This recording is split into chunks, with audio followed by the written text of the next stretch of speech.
네, 오늘은 사무엘상 12장을 보도록 하겠습니다.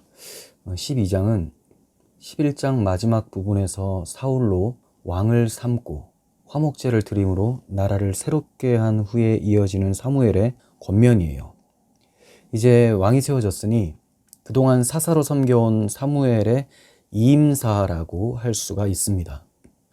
이제 다스리는 일은 왕에게 넘기고 사무엘은 선지자 일 그리고 제사장 일만 감당하게 됩니다. 그래서 23절에서 나는 너희를 위하여 기도하기를 쉬는 죄를 여호와 앞에 결단코 범하지 아니하고 선하고 의로운 길을 너희에게 가르칠 것인즉, 이렇게 말을 하고 있죠.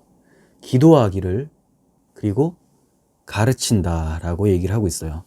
기도한다는 것은 제사장 직분을 강조하는 표현이고, 가르친다는 것은 선지자적 사역을 얘기를 하는 것이죠.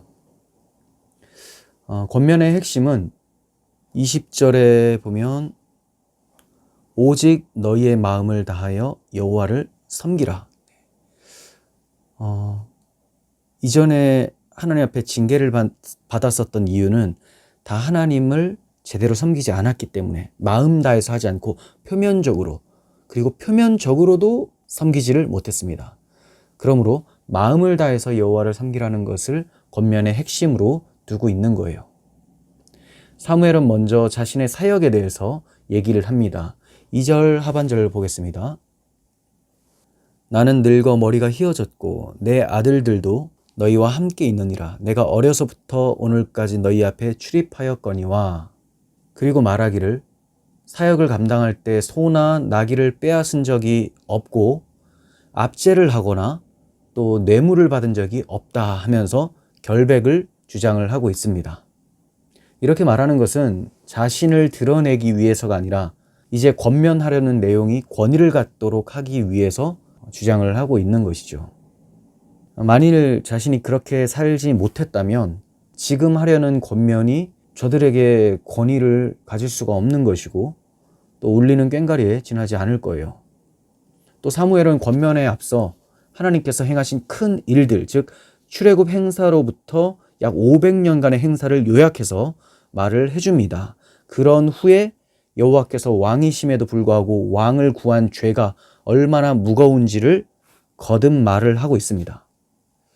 그리고 13절을 보면 이제 너희가 구한 왕, 너희가 택한 왕을 보라.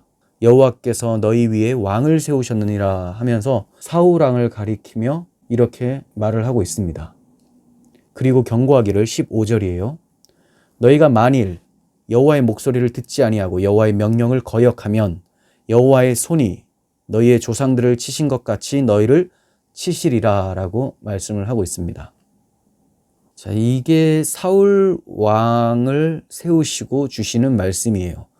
그러니까 사울 왕은 여호와의 목소리를 듣지 않으면, 또 사울 왕이 다스리는 여호와의 백성들이 하나님의 목소리에 청종하지 않으면 심판당한다. 이것을 말씀하고 있죠. 그런데 다윗에게 주신 언약하고는 좀 차이가 있습니다. 자, 다윗의 언약 봅니다. 사무엘하 7장 14절부터 나는 그에게 아버지가 되고 그는 내게 아들이 되리니 그가 만일 죄를 범하면 내가 사람의 매와 인생 채찍으로 징계하려니와 내가 내 앞에서 물러가게 한 사울에게서 내 은총을 빼앗은 것처럼 그에게서 빼앗지는 아니하리라. 내 집과 내 나라가 내 앞에서 영원히 보존되고 내 왕위가 영원히 견고하리라. 이렇게 말씀을 하고 있습니다. 그러니까 죄를 범한 경우 사울에게는 그 책임을 물어서 패하셨으나 다윗은 패하지 않으시겠다라는 것을 말씀하고 있는 거예요. 왜 그럴까요? 사울은 하나님께서 택하여 세우신 왕이 아니라 저들이 요구한 인간이 세우고 하나님께서 허용하셨던 그런 왕이죠. 그러니 인간이 택하였고 인간이 세웠기 때문에 그 책임이 인간에게 있다라는 것을 보여주는 것이고, 다윗은 하나님께서 택하여 세우시는 왕이기 때문에 하나님께서 책임을 지신다는 거예요. 이것은 개인의 구원에도 적용이 됩니다. 내가 하나님을 택한 것이면, 다른 말로 나의 의지와 내가 믿어서 하나님을 택한 것이라면 죄를 범하게 될 때 버림받게 됩니다. 내 행위로 하나님 앞에 나아간다고 하면 그 행위가 잘못될 경우에는 버림을 받게 돼요. 하지만 하나님께서 나를 택하여 주셨다면 하나님께서 끝까지 책임지시고 품어주시는 것이죠. 너무나 큰 차이입니다. 이것을 말씀해 주시자 사람들이 그제서야 잘못을 깨닫고 사무엘에게 요청을 합니다. 그게 19절이에요. 모든 백성이 사무엘에게 이르되 당신의 종들을 위하여 당신의 하나님 여호와께 기도하여 우리가 죽지 않게 하소서. 우리가 우리의 모든 죄에 왕을 구하는 악을 더하였나이다. 그 전에도 죄를 많이 지었는데 정말 큰 죄는 하나님을 버리고 다른 왕을 세워달라는 것, 이것이 그들의 죄임을 저들이 깨닫게 된 거예요. 그런데 하나님의 자비하심과 긍휼하심이 22절을 통해서 선포됩니다. 저렇게 반역하고 다른 왕을 세운 저들에게 하나님은 자비롭게 말씀해 주시는 것이 22절. 여호와께서는 너희를 자기 백성으로 삼으신 것을 기뻐하셨으므로 여호와께서는 그의 크신 이름을 위해서라도 자기 백성을 버리지 아니하실 것이요. 네. 늘 반역만 일삼는 저들과 그 조상들에게 하나님의 긍휼하심과 언약의 신실하심을 보여주시는 것이죠. 하나님의 크신 이름을 위해서라도 하나님의 기업인 이스라엘 백성들을 아끼셔서 저들을 버리지 않으신다라는 것을 말씀을 해주고 있습니다. 그리고 이어지는 23절에서 나는 너희를 위하여 기도하기를 쉬는 죄를 여호와 앞에 결단코 범하지 않겠다라고 말씀합니다. 사무엘이 이렇게 말한 것은 저들이 하나님을 버리고 또 어려서부터 지금까지 헌신적으로 섬겼었던 사무엘을 버렸지만 사무엘은 그들을 변함없이 사랑하고 있다는 것을 보여주고 있는 거예요.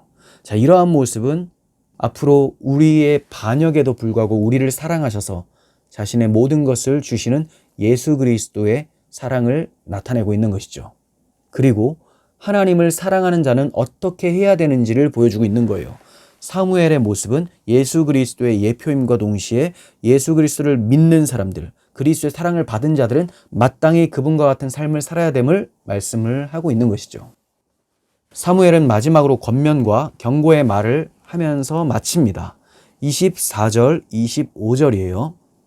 너희는 여호와께서 너희를 위하여 행하신 그 큰 일을 생각하여 오직 그를 경외하며 너희의 마음을 다하여 진실이 섬기라.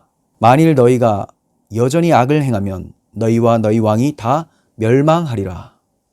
사실 이 경고처럼 사무엘상 마지막 장 31장이죠. 거기에 가면 정말 이 사울과 그와 함께 있었던 가족들이 다 함께 멸망을 당하게 되는 것을 보게 됩니다. 저들이 오직 하나님만 경외하며 마음을 다해서 진실이 여호와를 섬겼어야 됐으나 그렇지 못했습니다. 마음을 다하여 진실이 여호와를 섬기는 모습은 무엇으로 나타나느냐? 제사를 어떻게 여기느냐? 하나님의 언약을 어떻게 대하느냐에 따라서 나타납니다. 사울은 하나님의 제사를 업신이 여겼습니다. 가볍게 여겼어요. 하나님의 언약을 망각했습니다. 24절에 그 큰 일을 생각하여 라고 했습니다. 그러니까 마음을 다하여 진실이 섬기기 위해서는 그 큰 일을 알아야 된다는 거예요. 그리고 아는 것으로 그치는 것이 아니라 잊지 말아야 됩니다. 그래서 그 큰 일을 생각하여 오직 여호와를 경외하라고 하죠. 여호와를. 그럼 그 큰 일이 뭐냐? 출애굽 사건을 말을 합니다. 특별히 유월절 어린 양의 피로 자신들이 구속함을 받았다는 것을 생각하여 여호와를 경외하는 것이죠. 애굽에 10가지 재앙이 있었으나 그 9가지 재앙도 굉장히 강력한 하나님의 권능이었지만 10번째 재앙과 비교할 수가 없습니다. 10번째 재앙, 유월절 어린 양의 피로 애굽은 항복을 했습니다. 오직 사탄의 머리를 부수고 하나님의 영광이 드러날 수 있도록 하는 것은 예수 그리스도께서 하나님의 어린 양으로서 유월절 십자가를 지심으로 가능하게 되는 것이죠. 그래서 그 큰일, 1차적으로는 유월절 어린 양의 피를 나타내는 것이지만 궁극적으로는 예수 그리스도의 십자가의 구속을 생각하는 것을 말을 합니다. 그러면 우리에게 이렇게 적용할 수가 있겠죠. 24절 다시 보시면 너희는 여호와께서 너희를 위하여 행하신 그 십자가의 대속을 생각하며 오직 그를 경외하여 너희의 마음을 다하여 진실이 섬겨라. 어떤 사람이 하나님을 전심으로 진심으로 섬길 수 있느냐? 그리스도의 십자가의 사랑을 아는 자, 자기 어떻게 구원받았는지를 아는 사람만이 온전히 하나님을 섬길 수가 있게 되는 거예요. 그리스도의 십자가를 망각하고 자기 스스로의 힘으로 하나님 앞에 나아가는 사람들은 아무리 교회에서 많은 봉사를 하고 선행을 베푼다 할지라도 그것이 자기 의를 드러내기 위한 행동이므로 결과적으로 하나님 앞에 진노를 쌓는 일밖에 안 된다는 것입니다. 그러므로 우리가 항상 무엇을 하든지 그리스도의 십자가 안에서 행하는 우리들이 되어야 할 줄을 믿습니다. 우리가 이 큰 일을 생각하면서 오직 여호와 하나님만을 경외하며 또 우리의 마음을 다해서 진실되게 하나님을 섬길 수 있었으면 좋겠습니다. 오늘은 여기서 마치도록 하겠습니다.